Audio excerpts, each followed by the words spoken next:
എത്ര വലിയ ടാസ്ക് ആണെങ്കിലും ഉമ്മ നമ്മളോടൊരു കാര്യം പറഞ്ഞാൽ അത് അനുസരിച്ചിരിക്കണം. അത് എത്ര വലിയ റിസ്ക് ഉള്ള കാര്യമാണെങ്കിലും ആ കാര്യം നമ്മൾ ശ്രദ്ധിക്കണമെന്ന് മഹത്തുക്കൾ അവരുടെ ഗ്രന്ഥങ്ങളിൽ എഴുതി വെക്കുന്നുണ്ട്. ഒരു പക്ഷെ അത് വലിയ ടാസ്ക് ആയിരിക്കും. സാധാ എൻ്റെ ഉമ്മാക്ക് അത് മനസ്സിലാവാത്തോണ്ടാണ് എന്നൊക്കെ നമുക്ക് തോന്നും. ഉപ്പ ഒരു കാര്യം നമ്മളോട് പറഞ്ഞു, അത് സ്വീകരിക്കാൻ നമ്മളെ മനസ്സിന് അത്രയും വെറുപ്പുണ്ട്, അത്ര ഇഷ്ടപ്പെട്ട പെണ്ണാണ്, ഓളെ കെട്ടണമെന്ന് അതിയായ പൂതിയുണ്ട്. ഉമ്മ പറഞ്ഞു വേണ്ടെങ്കിൽ വേണ്ടാന്ന്. നിനക്ക് അത് ഖൈറാണെന്ന് തോന്നുന്നുണ്ടെങ്കിലും ഒരു പക്ഷേ നിനക്കത് ഷർറാവാനുള്ള സാധ്യതയുണ്ട്.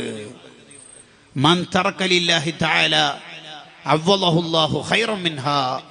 ഒരു കാര്യം അള്ളാഹുവിന്റെ പൊരുത്തത്തിന് വേണ്ടി നമ്മൾ ഒഴിവാക്കിയാൽ അതിനേക്കാൾ ഖൈർ അള്ളാഹു നമുക്ക് നൽകും.